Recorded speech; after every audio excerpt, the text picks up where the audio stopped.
hear me out. What if the dedicated devoted druid list and the devoted elves had a baby? I mean, that's what I'm thinking in my head whenever I'm playing this version of the deck. Hi, I'm Musa. I'm a passionate Modern Elf player and lately expanding my horizons to different versions of green decks. And here we are with a different version of the deck. I'm excited to show it to you. And why am I excited to show it to you? Because you might have seen it already. I'm playing 4 little cubs and an Uroboroid. So this is going to be a longer intro. If you just want the gameplay, just go to the description box of the video. You'll find the chapters and you can skip to the gameplay. But I'm going to analyze a little bit more what's happening here. The reason I'm actually testing the deck as it is because as soon as Shang-Chi got printed and introduced in Modern, I actually tried to play the card. I started playing the card. I realized that it was not good. In order to be useful, I needed an extra turn in order to cast the Priest of Titania, which was counterproductive because Priest of Titania, if it was cast in the turn that Shang-Chi came in on the board, it would have exactly the same effect the same turn. But as I was trying Shang-Chi, and I was adding and removing things from a very, very, very tight list, because it's a very tight list already. I also tested the cub. I was surprised. I was very pleasantly surprised. And yes, once more, I might have been wrong. Cub gave the boost to the deck that was missing. You will see, if you watch the rest of the video, that there are some times that it gives you such a boost and such an amazing turn 2 that's impossible to ignore and go back to the previous version of the deck. And on top of that, I'm also playing Uroboroid, which has proven, whoever follows me, knows me from the Discord, they know that I have been talking about it there. Uroboroid has been performing really well in red metas, and this is metas that we want to have a more resilient deck, and Uroboroid gives you that, and it's a finisher on its own. Just with the 1-drops on its own, it's a huge threat that they have to deal with. The sideboard, I'm not going to talk about it because I'm keeping the same sideboard pretty much that I've been using this whole time, because I'm still trying to polish the main. Any help is needed in order to test the deck and try to find what can perform well. Endurance remains in the deck because I have many reanimators in the online meta, and the league that I've tried to remove it, I was swearing at myself and say, why on earth did you remove the card? Just bring it back in. Same goes for Vexing Bauble, but I had to make a choice, and I chose the Endurance over the Vexing Bauble. What I always liked about Devoted Druid, the dedicated shell, that has been performing very well lately, was Tivar, Badger, and the Cub, and Uroboroid. And what I'm trying to do here is take that part of the deck that I really like and fit it in the shell, the Elf's shell, that I've always believed that is more resilient and has many more things to do than just, I'm going to combo you, I'm going to Tivar and have resilience. Do I wish I could fit Tivar in the deck? Yes. But as you can already see, the deck is so tight that I cannot do so. And I'm still trying to polish the deck, and I'm still trying to find a better version of the deck. I believe this is the version 1.0, and eventually we will all get together to 2.0.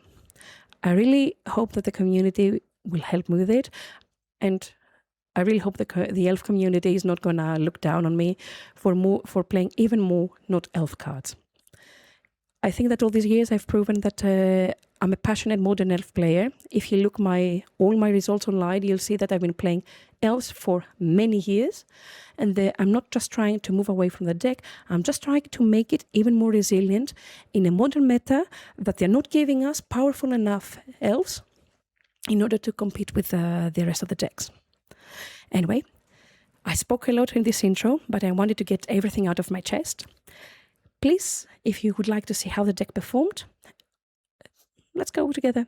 Okay, now let's see how this will go. We're playing second here. This is an average hand. It's not great, but we do have the fetch lands in order to use the Lush Portico.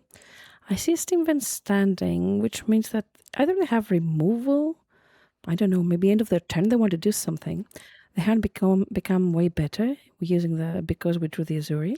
And because I see here the Dead and Gone, I'm almost certain this is actually Crashing Footfalls, a deck that resurfaced because of the unban of Violent Outburst, but it never picked up again because it's not as good as it used to be because modern has become so much more powerful than it used to be. So here the opponent had tons of removal for anything that I landed on the board. This is why this turn I'm going to try to land my Eladamri.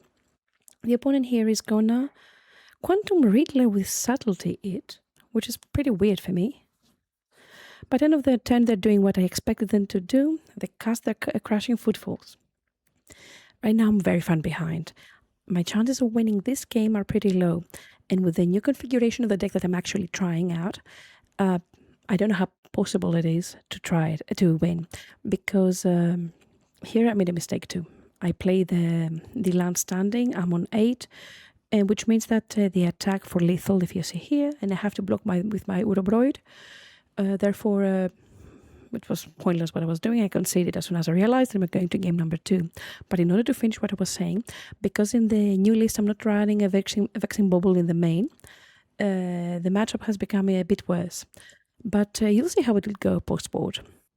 So post-board, obviously Dranith and Vexing Bubble are amazing cards. And here's my Badger Mock-up, the card that I really want to test as it is. So we can have a very explosive opening with Curian Ranger and Badger Maw, the cub, as we call it. The opponent's doing what they do the best, remove all our creatures. And actually, the way of beating us is casting Brotherhood's End in order to clear the board and keep on having Dead Cones and Fire and Ice in order to kill all our creatures. And here it's Badger Maw, the cub as we call it, and I'm gonna land my Curian. Here I could have bounced back and land to try to do something, but I wouldn't do anything useful with 3 mana, so I decided to pass and go on from there. If they have Brotherhood's End, they do have Brotherhood's End. The cub makes my land come back, so I'm pretty fine with that. Here something was telling me that they were holding something in hand, and I was not wrong. It had a subtlety. Which means now that I didn't need the Eladamri. It's not a mid-range matchup, so I put it on the bottom and I top-decked my Devoted Druid, which is very good for me. They have 2 cards in hand. Number 1, either they have a Violent Outburst and they're going for it. Number 2, they have something like a Force of Negation or a Subtlety, but I cannot play around that, so I have to go for it. And at this point, I'm going for the kill. I have 2 Nature's Rhythm, and my plan in my head is actually to go for the kill. But here is Musa again, once proving herself wrong. I played it a bit afraid here. I could have gone for the kill, but I decided to stabilize the game first by going for a Dranith Magistrate, which prevents them from cascading into the Crashing Footfalls, and going on from there. I got very lucky that I top-decked the second Devoted Druid, and that's it what I'm going to say. Together with you, as I will keep on saying throughout this video, I am also finding how the new deck can actually perform, because I don't really know, do I? Not many things may have changed for you, but for me, I was in my safe zone with the previous list, which I felt very good with, because I knew exactly what I was doing. Right now, I'm testing the waters with a new one. So here, I'm going for the combo again. They have 3 cards in hand. They have played their Brotherhood's End. They have played their removal, 2 Brotherhood's End, 2 other removals. And okay, if you have another one, so be it. I'm going for the kill. We have 2 Nature's Rhythm sitting in the graveyard here. The only way of stopping us is another removal or actually an Endurance. If they had an Endurance, they would have cast it. 1, 2, 3. In response to anything, they are kind enough to cast their Violent Outburst, making my life easier, which means that I know that they cannot do much more to counter. They have to have a Force of Negation in hand and another blue card in order to stop me, or 2 green cards in order to pitch the Endurance. If they'd pitched the Endurance, they should have done it earlier, otherwise they're playing it very wrong. If they had a Force of Negation, they didn't need to tap out, they could have cast it in a different manner. So there we go. We stole game number 2, and we're going to game number 3.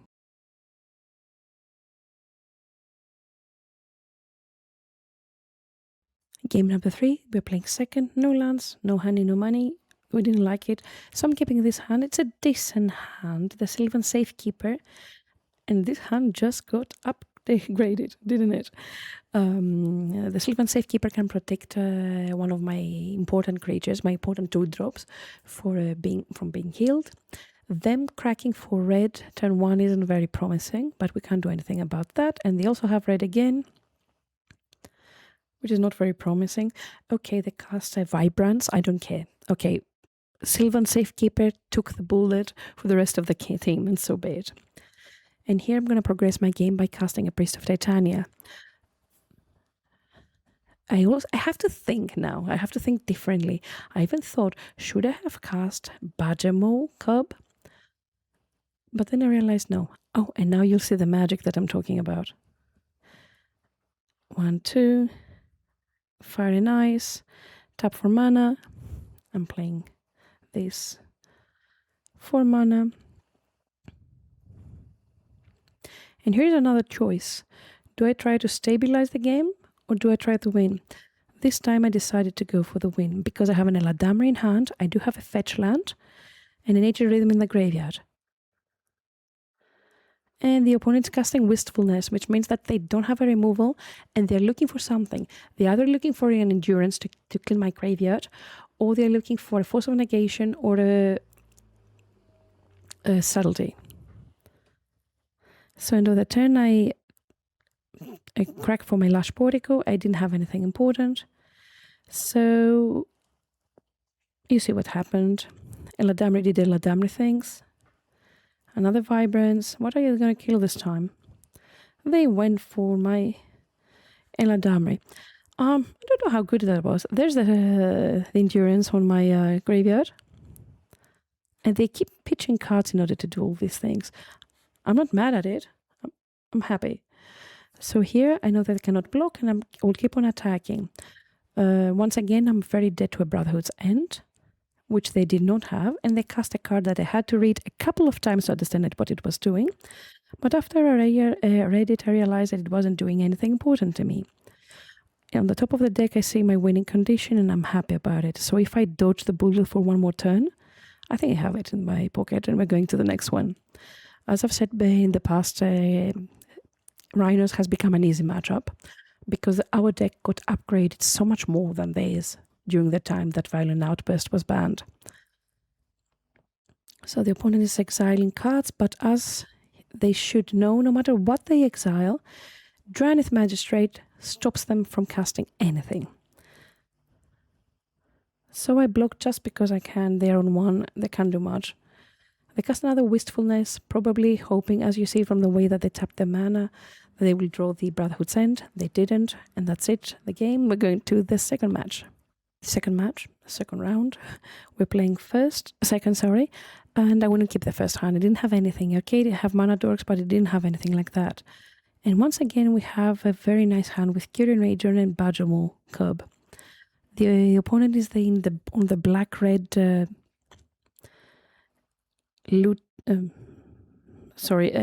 marauding deck with Nether Goves and all that.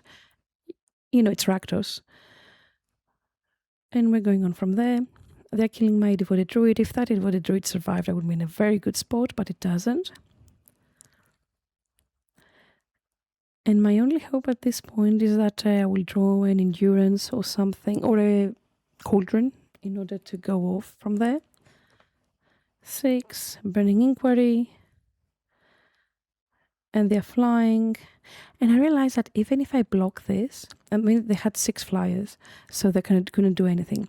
They had a very good hand. They were playing first. That's it. And we're going to game number 2. People keep asking me, why do you keep playing Sanctifier in your decks? Well, that's the reason why. I don't really want to lose to Rakdos decks, do I? There are some types of decks people don't like losing to. Rakdos is one for me. The same goes for Dredge, as well as Affinity. Okay, maybe that list is a bit too long. The only reason I kept this hand is actually Endurance. Urobroid is supposedly a great mid-range card. Here I have both Endurance and Force of Vigor, which means that I can deal with either the graveyard or if they play any Phoenixes. And so far, the only thing that I am actually afraid of is Bowmasters together with the Burning Inquiry. That's what I don't want. And here's the Bowmasters with the Burning Inquiry. I'm casting my Endurance because it's another card. It's another on the board. And here the opponent killed my Llanowar Elf. I'm okay with that. Because now you'll see why Uroboroid is a great card for mid-range matchups. There you go. For 4, double that. And you're going for the kill. Yeah. I tasted Uroboroid in the previous version of the deck, and I liked it. And I couldn't leave it out from this version of the deck. The next, let's say, upgrade. Let's go to the last one. I don't really know how many things changed for the deck. The slot on 2 mana, that's the most important slot of the deck for me, got upgraded. I did have to give up a lot in order to do it. And let's say that it's still not ready. I feel like it should be polished, and I would appreciate if the community could actually help me. Either the Devoted Druid, the dedicated Devoted Druid community, which I know sometimes they're watching the videos, or the Elf community. If you still haven't abolished me for abandoning the Elf Ball, yes, I would really love some help on polishing this deck, because I do believe that there is potential to it. So here we are. The reason I'm playing like that, very defensive, is because I have everything in hand in order to finish them off as soon as I want. I am playing around Bowmasters because I do believe that the only reason for me to lose this match is actually Bowmasters. And that's how I'm going to play. I will keep on having the erode up. I will keep on having the removal up in order to deal with that frigging Bowmasters that can kill me. So here we're in a very good spot. Okay, so be it. I'm going to cast my Kyrian Ranger. I'm going to cast my Cauldron. I'm still not going to tap out. I have no reason of tapping out because I'm waiting for the Bowmasters. Many of these the Rakdos players just keep a hand with a Burning Inquiry and a Bowmasters, and in the end they say, oh, this should be a horrible matchup for you. Yeah, it's also horrible for you if I draw the right hand. Okay, whatever. Get out and get another card out. Now the Goyf has no targets pretty much.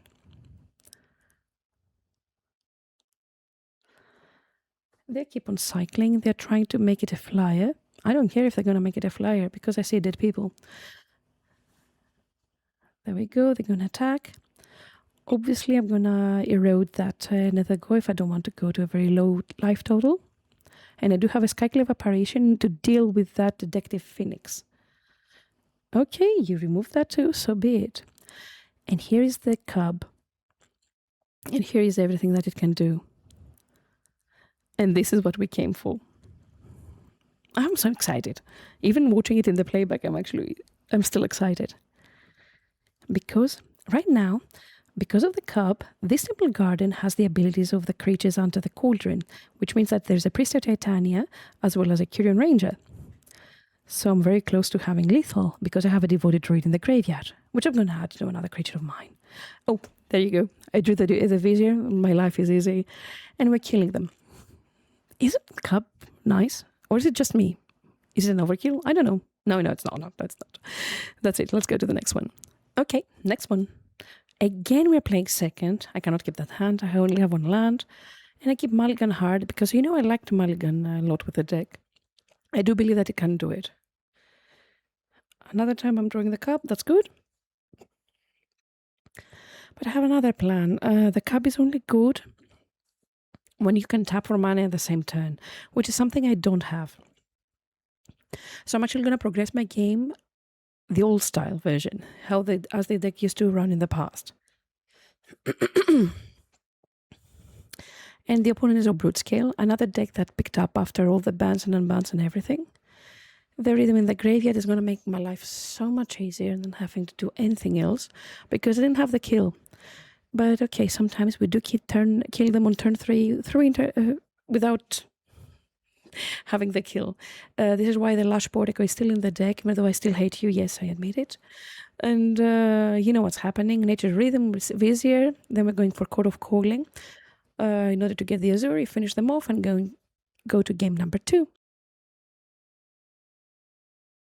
Against Broodscale, it's pretty much a race. Whoever stops the opponent first, and then they are assembling the combo.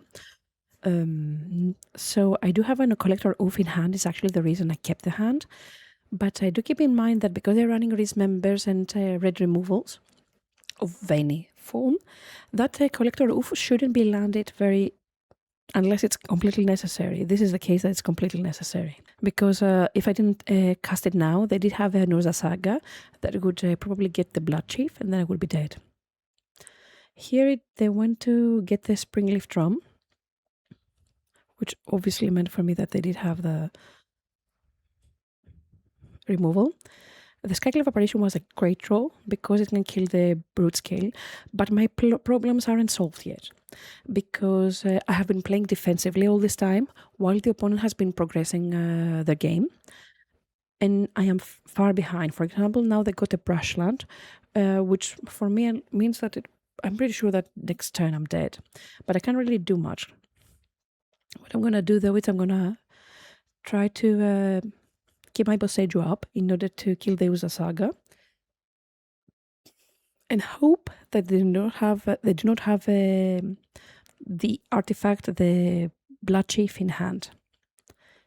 But they went and got it with another Ancient Stirrings, so I know I'm dead. The reason I keep on playing at this point is because I want to see if they have the lethal. I'm going to speed up the rest of the game. I saw a Kozilek's command for a very big number.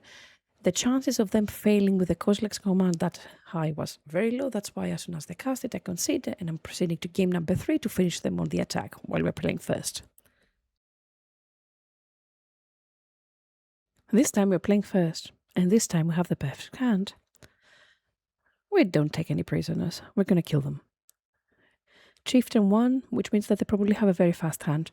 Do I need to kill the blade now? No. So what do? I proceed with my game.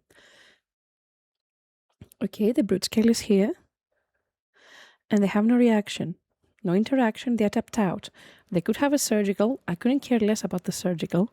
I'm playing around in the surgical, if you see, because I'm tapping my Devoted Druid twice in order to keep Erode up for the Broodscale. I just want to fetch for my Vizier because I have the War Master in hand and I can kill them like that. But they didn't. You're asking me, do they run surgicals in that list? No, but do you know what I've seen online? I've seen everything and everyone playing every weird card you can imagine. Therefore, when I have a clear mind, I try to play around things. And that's it for this game. Quite fast and easy. We killed them game 3 and we're going to the next match. Did we ever start first in this league? Or am I always playing second? I have a feeling like I've been playing second the whole league, and I'm pretty sure I'm right. Eldrazi Temple, this could be Eldrazi Throne, this could be Ramp, it could be many things, so I'm not going to guess anymore. I'm going to let them do what they want. 4 mana, probably going to cast Kozilek's Command. Can someone please explain to me why there's always a Kozilek's Command stuck in the hand of a Tron player? It's like they're born in that. If you're playing a Tron, you have to have one in hand. Sorry if I'm a bit bitter, but this is how I feel. Second Kozilek's Command. Such a good card. Couldn't they couldn't they print something like that in green? You know, I would highly appreciate it. A Kozilek's Command in green. It's not like many decks would play it. In my opinion, green is the weakest color in Modern right now. So what am I doing now? I'm actually wondering, didn't have the kill there, but no matter how much I tried, I couldn't make the mana work out with the mana in order to see if I could cast maybe Kyrian Ranger, kill my Devoted Druid, put it under the Cauldron, and then go for the Vizier. I think I was very short on mana, so I couldn't do anything. And the opponent, just in one turn, they assembled the combo. I cannot beat Gaunt Hands. They played very well. And that's it. We're going to game number 2. Game number 2 against Broodscale. This is the 4th round. We have 3-0 so far. I keep this hand because I do have both the Force of Vigor, as well as the Erode and the Collector Roof. But it's not a perfect hand, because if they kill my Kyrian Ranger, I'm pretty much doomed. Drawing the second land was actually amazing. So I'm going to cast my Priest of Titania and proceed from there. I feel very confident right now that I'm going to win this game because I have a very solid start. But as I said in match number 1, it seems like if you're playing an Eldrazi Temple, you have a Kozilek's command stuck in your hand. That's what it is. Obviously, I'm going to untap my Erode in order to keep the white mana up in case the opponent is playing something like a Broodscale or even the Glaring Flesh Raker in order to kill it, because these are the 2 targets when you're playing against this deck. So here, I have nothing. I don't really have a clock. Kozilek's command is not as bad when they are aiming for a Devoted Druid, because you do have Cauldrons. But when they are aiming your Priest of Titania, it's horrible because it's getting exiled. So we'll keep on proceeding like that. I'm still not feeling very confident with what's happening. And from what I see, I see that the opponent is here taking the Emrakul. There you go, here they reveal the Emrakul, which means I know what they're doing. And I've sided out. Let me double check. My endurances, both my endurances, which means that I cannot beat them. But still, I'm going to play my Bajamul. And I'll do anything in my power in order to cast as many creatures of my own as possible. For the Emrakul, not to fizzle, but not to have any good place for them. This is why I'm going like this. Kyrian Ranger, Collector Oof, Bajal, the Cub. I'm putting the Nature Rhythm in the graveyard. I don't know if I had any other better plays, but I was trying to diversify my threats, let's say. I know what's happening here. I have an Emrakul coming up my face, not to say something different. I still remember a few months ago, I used to play Pick Your Poison. And I still remember one opponent of mine being very cocky that I lost. Because you cannot really path an Emrakul. It has protection from instants. And I remember top taking the Pick of Poison and actually throwing it in their faces. Oh, you don't want to know what happened in that chat. Yeah, those were fun times. Anyway, I don't know why I'm playing here. No, they're playing. Yeah, that's why they're playing like that. It's a lost cause. I cannot do anything about the game as it is. But I let them do what they want. You never know. Maybe they will fail. And this is how we lost on the 4th round. We're 3-1 so far up. And we go to the last round. Last round. The deck doesn't feel really bad, does it? But what the Cub has done so far for the deck, it gave it an extra kick and an extra push sometimes to speed up the board progressing. You know, understand what I mean. So this is the hand I'm keeping. Obviously, I'm keeping for the Misty Rainforest as it is. And here, there you go. This is what the Cub does. Turn 2, I was able to cast all my creatures. So now that I saw the lands that I saw, I know that they have a Kavu, and this is Zoo. I still cannot cast my Formidable Speaker because I need to know what I'm going to get with it. 3 mana. They are playing this thing that's from the latest set. It's a Black Panther. It's a flash creature. Sorry, you don't see what's happening. Nothing important happened, though. So here I'm going to cast my Formidable Speaker. I'm going to discard my Day of Foothills, and I'm going to get the Azuri, which seems to be the only logical solution to my problems. I have to finish the game fast, and I have, before they get the dragon and fly, I will actually have, Trample, Lifelink, and everything else. Discard a card. Ragavan. Here I'm going to block in order to regenerate. The opponent probably didn't draw anything, and they conceded. And we're going to game number 2. They conceded pretty prematurely for my belief, but they know better what they had. Let's go. I didn't bring Sanctifier, which is pretty weird. I mean, okay, after Flage has been gone from the meta, maybe it's not needed. But I do believe that it was a mistake. I should have brought in my Sanctifier because it can block the Cav, it can block the Ragavan. And if they have the Leyline of Guild pack, it has protection from everything pretty much. Here I cannot afford to block the Ragavan, but I do block the Ragavan. Bravo Musa, great move. I mean, I blocked because they were down to 3 cards and I didn't want to do anything. Obviously, I'm not going to let that Psychic Frog connect. So now, I don't know if Zoo has evolved to play like this. Another removal. Second Scion. Right now, my hope is actually to draw my Force of Vigor, which I don't think is going to happen anytime soon. I do keep my Heroic Intervention up, just in case. They're attacking for 8. I cannot block it anyway because they have flying. Fast and easy. Maybe I should have blocked the Ragavan turn 1. Maybe that was a mistake of mine. Oh, that Vizier of Remedies. I did it in 1 turn earlier. I don't know why I keep on playing right now. I can't do anything about the 2 Scions. They are hitting me for 8 in the end. 8 in the air. The only reason I kept on playing, actually, I wanted to see if they had the counterspell, which they were not very polite to show me because they knew they were dead. I wanted to just fish out that info. Let's get the last one. Last game, especially after I saw the frog, I realized that I needed to bring in my Sanctifier, and that's what I did. This hand, uninterrupted, it will explode turn 2. Watch it. I'm going to play very carefully here. This. See? That's my turn 2. Go beat that. I mean, they can, but you understand what I mean, right? It's pretty powerful. Leyline Binding for my Priest of Titania. Not very happy. I draw my other Priest of Titania.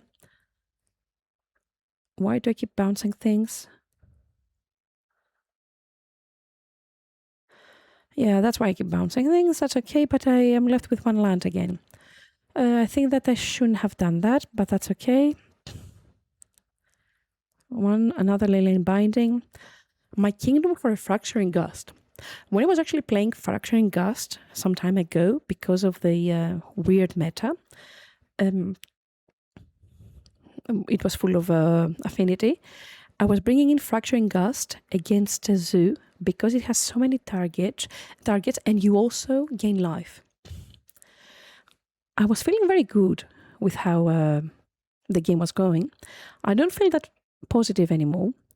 Still, I'm attacking with everything but the Priest of Titania, which I do need. I don't need the 2 cups because you can see I have tons of mana, but I have nowhere to put that mana into. So they're casting the Riddler, which means the party with my Sanctifier is gone. They're down to 5. This feels so close. I'm so close to beating them. I can't block the Riddler. Here, I'm not going to attack again. I will keep the card in hand in order to fake that I have something. And I do believe that the opponent made some mistakes here, but we're going to see this all together because they can block my Riddler, my Sanctifier with the Riddler, and they can block everything. So I don't have lethal. They're on 5, but I don't have lethal. Now I don't want another Devoted Druid. I have tons of mana. So I can't really attack, can I? There you go, the Stubborn Isles in the graveyard. It's too late anyway for that. 1, 2 mana. The Scion, which causes problems with everything. And another Riddler. They're going to draw even more cards. I have given them Forest with my Kyrian Ranger, which is not very good. Still though. And here the attack.